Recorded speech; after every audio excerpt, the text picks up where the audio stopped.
కేంద్ర ప్రభుత్వానికి Tamil Nadu CM MK Stalin warning ఇచ్చారు.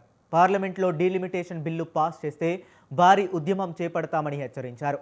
రెండు రాష్ట్రాల్లో ఎన్నికల్లో లబ్ధి పొందేందుకే ప్రత్యేక పార్లమెంట్ సమావేశాలు ఏర్పాటు చేసి బిల్లు పాస్ చేసుకోవాలని ప్రయత్నిస్తున్నారంటూ కేంద్రంపై ఆయన నిప్పులు చెరిగారు. 1960 నాటి డిఎంకేను మళ్లీ పరిచయం చేస్తానంటూ కేంద్రానికి ఈ సందర్భంగా ఆయన స్పష్టం చేశారు. రాజ్యాంగ నిర్మాత డాక్టర్ బిఆర్ అంబేద్కర్పై ప్రమాణం చేస్తున్నానని, తాను చేపట్టే ఉద్యమం తీవ్రంగా ఉంటుందన్నారు. ఇదే తన ఫైనల్ వార్నింగ్ అంటూ తమిళనాడు సీఎం స్టాలిన్ స్పష్టం చేశారు.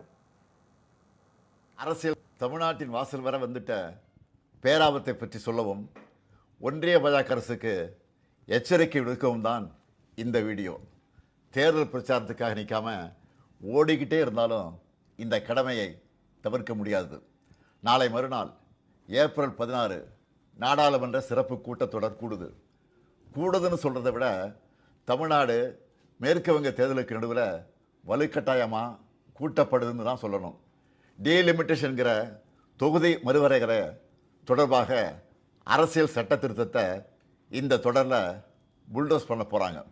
முதல்ல இருந்தே இது பற்றி நம்ம தொடர்ந்து எச்சரித்தோம். மக்களுக்கு விழிப்புணர்வை ஏற்படுத்தணும்.